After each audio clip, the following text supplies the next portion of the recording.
Good afternoon and welcome to today's virtual office hour, focus on policy outlook for registered youth apprenticeship. My name is Cassandra McGee. I'm a senior program manager with JFF, and we're glad that you were able to join us today.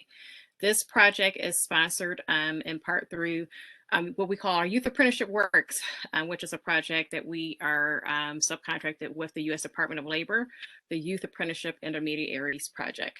So our presenter today is Eric Seleznow, Senior Advisor for JFF, and he also manages our Center for Apprenticeship and Work-Based Learning through JFF. So I'll go ahead and turn it over to Andrea Messing-Matthey, who is a director with JFF, for our opening statements. Andrea? Everybody, thanks so much for joining us. And as always, this is really intended to be an interactive space. These virtual office hours are an attempt for us, and we're still piloting this a little bit, to try to open up the sources for conversation between practitioners and experts in the field. So we welcome any questions, comments, and also ideas for next steps and ideas for new topics going forward. Please liberally use the chat function, and we will we'll do our best to answer as many questions as we can. So with that, I'll turn that over to Eric.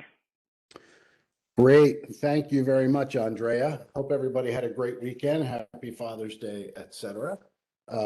Thanks for joining. I see you have a good number of folks on the call today. So, I guess, I will talk about these things about funding, but it's not always about funding. I'll talk a little bit about what's on the horizon for us. What is feasible? Well, I don't know, maybe I ought to hear from you folks about that, and then we'll wrap it up. And happy to take any questions in chat, or if Cassandra, you want to open up the lines when I'm done, that's fine. But I think we have a handful of slides to go through, and I'll just give you the current landscape. The interesting thing is, this country has gone through a pretty significant transformation in apprenticeship since about 2015, 2016, when there were the very first investments in the American Apprenticeship Initiative, and then subsequent investments of almost $1 billion by Congress, by the White House, previous ones, and the current one is about to make a big investment in apprenticeship. So there's been these major transformations in apprenticeship. However, youth apprenticeship is still, I don't want to say it's a stepchild of apprenticeship, but when in this country we talk about apprenticeship, we're mostly talking about adult apprenticeships. And I think most of you probably know that the average age of an apprentice in the US is 29 years old. And in Europe and other countries, Australia, et cetera, it's about 17, because it's a real sort of integrated with the secondary education system. So I think there's a place for our system of apprenticeships globally and nationally. And, there's a reason why people are 28, 29 years old. They go to college, they don't finish. They go to community college, they don't finish. They go out and get their 4-year degree, and then they're disappointed, so they want to find something else. So there's a lot of reasons people go into adult apprenticeship at 28, 29 years old. But recently, as you know, there's been this emerging and growing youth apprenticeship interest in sites all across the country. I dare say it's a movement, but we've got to keep working at having the resources and putting the partnerships together to do this. I know that when JFF's policy team goes up to the Hill and talks to people, that's what we talk about. How do we advance? And to JFF, this is very important. How do we advance youth apprenticeship? And there's a couple of different roads in youth apprenticeship that hopefully this available funding will be used for. Obviously, it's the model that Andrea is driving with her team, which is on, secondary to post-secondary transitions, working within school youth in high school, maybe 11th grade or so, 12th grade, and getting people involved in high quality registered apprenticeships. They don't have to be pre-apprenticeships. They can be high quality registered apprenticeships, students starting in high school. And there's a number of great models around for that. Challenge is there's not a lot of funding available for those things. Now, the Department of Labor did put out a few things, and I'll talk about that. The question is, thanks for flipping that slide, what can you work out in your jurisdiction or in your community or your state with, Perkins, WIOA, and then DOL grants and contracts. And then also, let's not forget about the Department of Ed, because they put out a few things on apprenticeship and youth apprenticeship as well. I'm not a Perkins expert, but I've been around it for the last 25 years. So, I have some familiarity both in the secondary and post-secondary space. But, there's a few states and local areas that have used Perkins funds to drive apprenticeship or work-based learning. There's a big interest in it. It's written all over in the new rule about work-based learning and apprenticeships. And I know at the Department of Labor and Department of Ed, they're talking about how can they use Perkins funding, which is traditional career and technical education, both in and post-secondary? How can they use that to drive apprenticeship? So, the advice is to talk to your Perkins team, your CTE folks at the state level. Are they putting out mini grants to areas? Are they working with local colleges or any pathways programs from secondary to post-secondary? And Perkins, it's an absolutely allowable use. And I should also refer you to DOL did a federal funding toolbook a little while ago. Just Google apprenticeship DOL funding toolkit, and it'll give you, I don't know, about 15 pages on different federal resources that can be applied to apprenticeship. Now, just because you have those resources, just because you're eligible to use them or a community is eligible to use them, it doesn't always mean that they're going to be used for youth apprenticeship or apprenticeships. Depends on what's going on at the state. It depends on your local leaders, whether they're putting any money on the street to drive this, which I know some are. So just because all of these things are allowable doesn't mean you can just automatically walk in and start them up. And, my advice is relationships with your state and local leaders of CTE. I know when I ran a local workforce board in Maryland, on my board was the director of CTE for the community college and also for the public school system. And so that was helpful, although we weren't doing apprenticeship way back then. There is funding that you can use. WIOA, I'll talk about just a little bit, right? So those of you who are partners or friends in your communities with workforce boards, WIOA funds are allowable both for adult and youth apprenticeship. It's not always going to happen at the local level, and it's a little bit, I don't want to say difficult, but you got to have a really good understanding with your workforce board as you're going to use those WIOA funds. My favorite to talk about, which our friend Taylor flagged here, is the Title I dollars. It's dislocated worker, adult workers, and then there's a youth funding stream. And most of that, according to the last law of WIOA passed in 2015, was 75% of those funds that come to local communities are supposed to go to out-of-school youth, 25% for in-school youth. And I know when I was working at the local level, we did both of those things. We worked with out-of-school youth and we worked with in-school youth. But Congress felt that out-of-school youth needed more support with the funding, which is why they changed how those youth dollars were being used. So a number of states, I should flag, and your state maybe, has put in waivers to that rule of 75% for out-of-school youth or opportunity youth, as they are called often. So you should check with your state and see if they've made some changes relative to that. However, the point is, WIOA dollars can be used. It can be used for putting a pre-apprenticeship pathway together. It can be used for, under WIOA, it talks about, pre-employment services. Well, a pre-apprenticeship program could do that. But you can also use WIOA youth dollars to cover, certain costs in apprenticeship, right? Whether it's the training portion or a portion of the training portion, depends how much it costs and how much money the local workforce board has. They've also got these things called OJT contracts, where a local workforce board can work with an employer, put somebody in an on-the-job training project, cover about 50, 60, 75, up to 75% of their salary. Employers love that, of course. And that would cover the costs of a portion of the apprenticeships and save the employer a little money that they could invest in training or something else. So there are WIOA dollars available. My caution there is, get a good relationship, whoever the youth lead is for the workforce board or with the director, and see if they want to partner up or do something with these funds. There's a lot of misunderstanding and misinformation about WIOA and apprenticeship, but the clarity is you can use WIOA for a number of different things in apprenticeship with both adult and youth. And if you have year-old, for example, you could use both adult and youth funds to serve them. But as you get down into the high school space, or those who are within that, 16 to 19, 16 to 18 phase, you can use WIOA funds to do certain activities to advance apprenticeship. I don't know how long it would last you. I don't know, you've got to talk with the board. Well, how many years can you do that for? Is it only for 6 months? Can you cover the cost of the related instruction, which is done by the college, for example, or somebody else?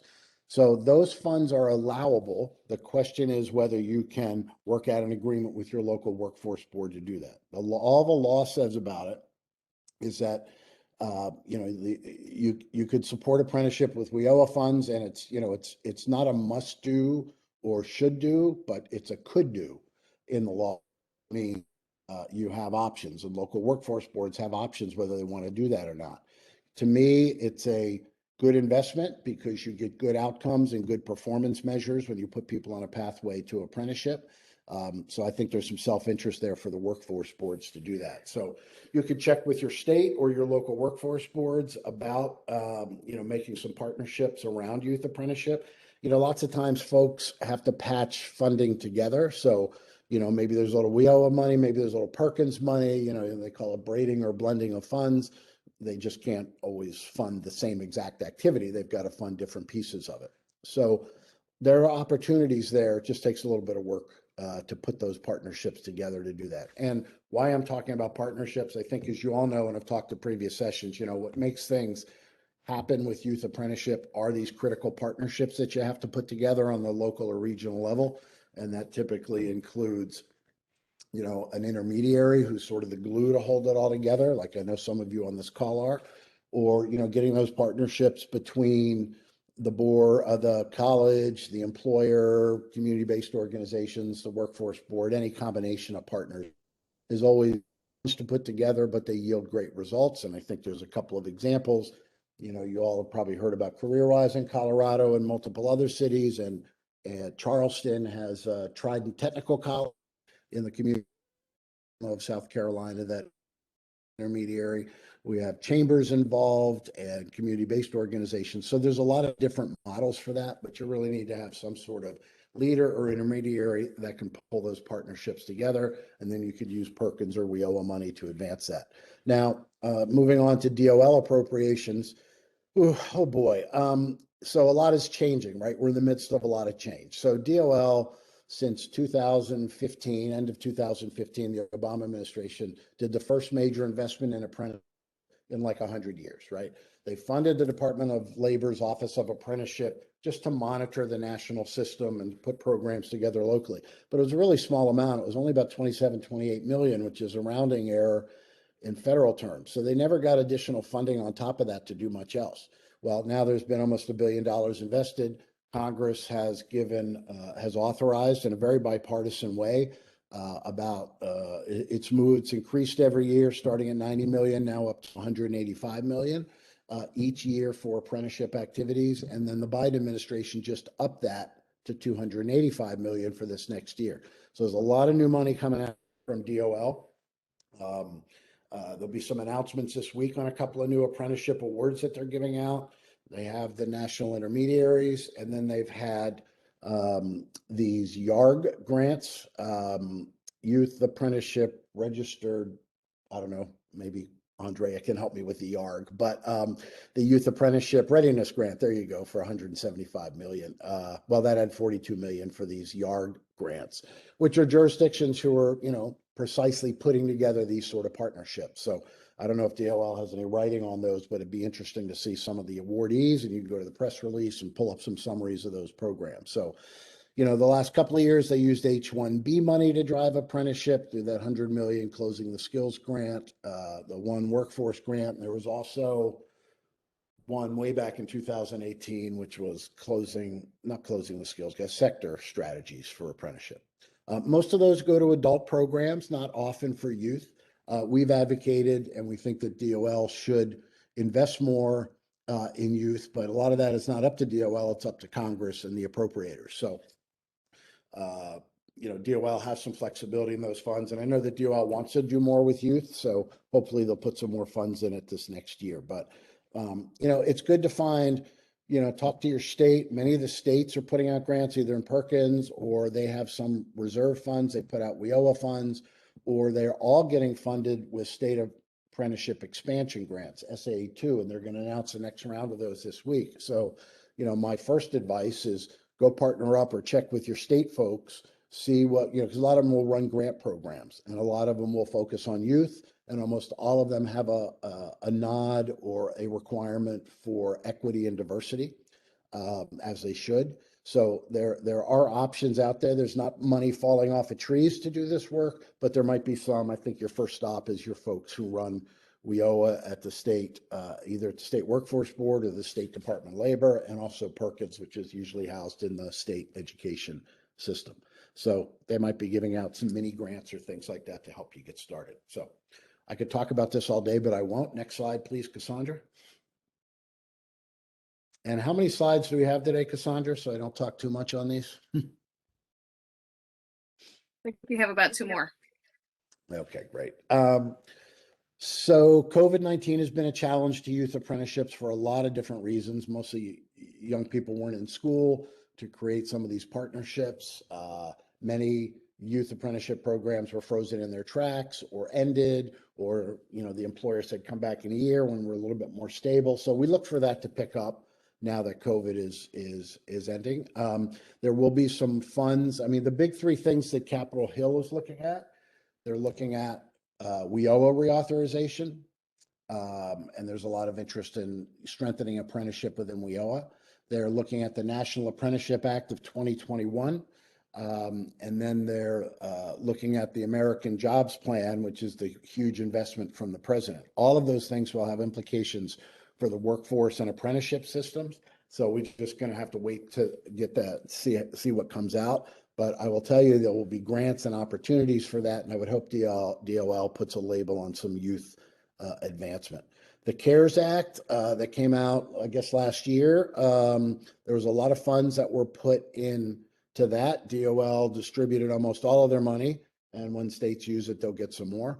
But it provided some immediate relief for a number of workforce activities, and especially to deal with laid off workers, and some of that could go to apprenticeship in the states. I don't have a final breakdown of what states did with all that money, but it may be on DOL's website somewhere. The American Rescue Plan, continuation of the Education Stabilization Fund to get schools up and going, and focus on economic recovery. So I mean, all of these people are thinking of it at the state level, which is why I often say go to talk to your state folks. Also, I think it's really important that you weigh in with your congressional delegation or your senators, quite honestly. I know some of you are connected to them, just about supporting apprenticeship, and in particular supporting youth apprenticeship. They really do listen to their constituents. I've been amazed at how many congressional people come back from their home district. They visited a really cool program, and now they want to put it in law and create it all over the country. So there's been a lot of money floating around. There's also been a lot of money floating around from DOL and various other grant programs. Again, most of them are for adult programs, some for youth programs. Next slide, please. So the biggest, the first thing is, well, I'll go in order. Okay. So the American Jobs Plan, there's going to be billions of dollars. That's right, billions put in workforce in general and for apprenticeship as well. And, could be up to $10 billion over 10 years. That's what we've heard. But they're working all those details out now. So there's a commitment to expanding STEM, career and tech ed, and related apprenticeship programs. And, as you look at apprenticeship these days, gosh, I hope you're not just looking at the trades, but also looking at IT, some of the STEM occupations, some of the really excellent programs out of CTE that are in healthcare or IT or even hospitality, because that's going to be picking up.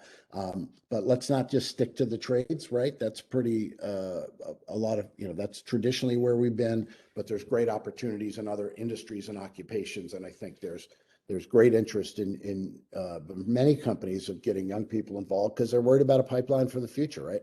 They can't find workers now. And so they're really worried, employers are really worried about that.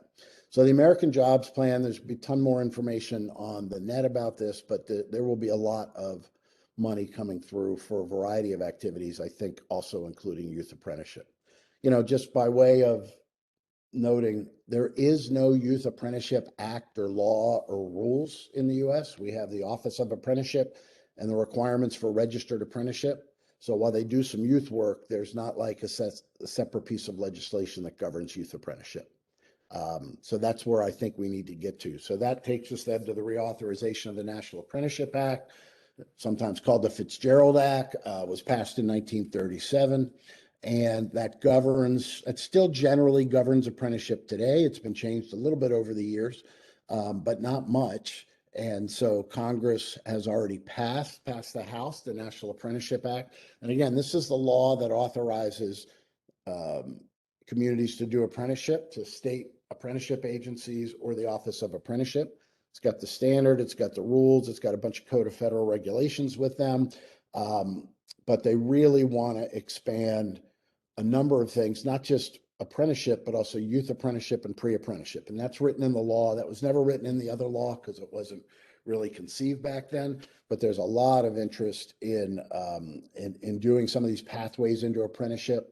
And again, with high school students, you could either go right to a registered apprenticeship, which I would always recommend first. You don't have to do a pre-apprenticeship for these young. Well, they're in CTE, they're sort of like a pre-apprenticeship. Well, you can do a high quality registered apprenticeship with youth in high school. So I would encourage that first. But, sometimes some areas are not set up to do that. So, high quality pre-apprenticeship that leads directly into a registered entry requirements is the next best thing to being there. So it's now in the Senate, and the Senate is looking at the Workforce Investment Act, they're looking at the National Apprenticeship Act, and they're looking at the jobs plan from the president. So there's a lot going on in the Senate, but it's moving. They're having hearings, they're talking about them. If you look up the Senate Help Committee, you can probably find a couple of hearings that they've had recently where folks spoke about that. College people, other educators, employers, and other advocates have been speaking to the Senate about that.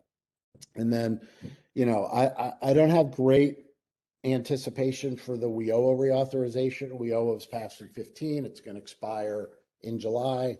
So they're reauthorizing it. The question is, how big and bold are they going to go? Are they going to put some specific youth language in there about that youth funding? I hope that they do.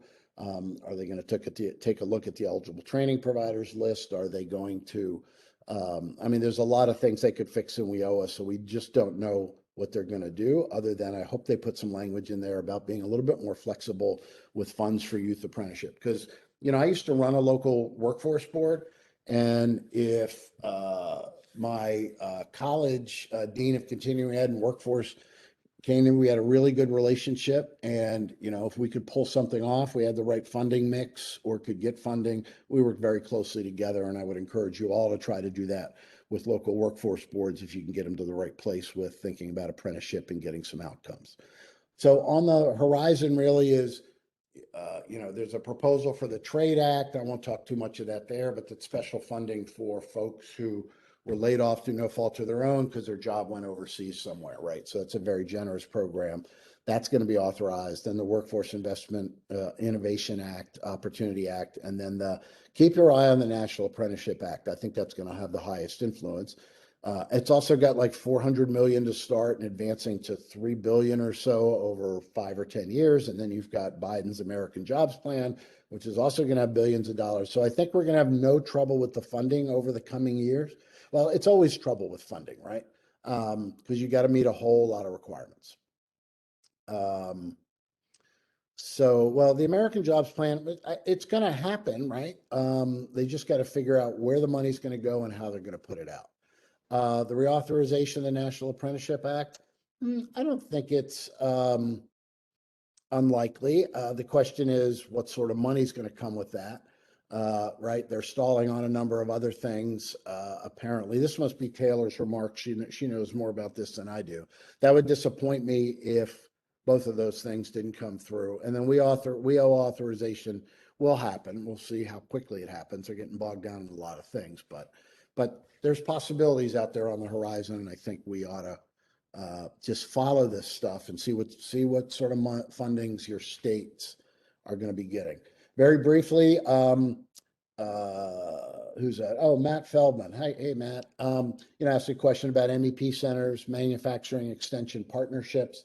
They do some great work in the states. Every state has a manufacturing extension partnership. They're supported by the Department of Commerce, and there's lots of good technical assistance and partnerships available for manufacturing extension. You find the folks in your state. Sometimes they're run through a college or some other organization, but if you should talk to the MEP leaders in your state and see if there's anything you can do, because they have they have a lot of information about this. And if you're trying to put together a youth apprenticeship program or any sort of apprenticeship program in manufacturing, which I think are great careers and great jobs and high tech these days, advanced manufacturing, you should explore that. And Andrea just posted a link to them up there, and I'm sure I won't give out Matt Feldman's phone number. And I think Matt's in Ohio, but he coordinates with a lot of MEPs. So I'll stop there.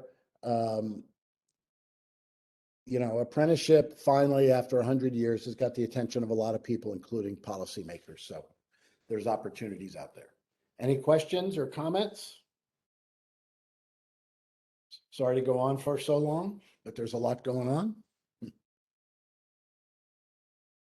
Wow, look at that. Matt posted his email. Go ahead and send him a message. Cassandra, do I turn it back to you? Absolutely. Thank you so much, Eric, for an in-depth overview of policies and where we are hopefully taking this for registered youth apprenticeship. So we want to also remind you that you can continue the conversation and connection with us with the Youth Apprenticeship Works Community of Practice. Please be aware that we are about to make some changes to that apprenticeship, that community of practice, where it will be more accessible to other individuals as well. But feel free to join us. Currently, there's a lot of different resources, as well as if you wanted to hear some of these virtual office hours again or share those with colleagues, those are warehoused there as well. So I'll go ahead and turn it back over to Andrea to close us out. Andrea? Before we do that, can I just make one comment I meant to make? There's also a lot happening in state houses with apprenticeship. And I know a lot of you probably talk to your state representatives. You could certainly whisper in their ear about youth apprenticeship, but they also put out funds through state legislatures in some states. So keep an eye on that. Andrea? Hi, everybody, and thanks so much for that roundup. I think that there are a lot of opportunities for us to think about how we do a deeper dive into some of these policy spaces. And just as Cassandra mentioned, please, if you have not yet joined the Youth Apprenticeship Works Community of Practice, please do so.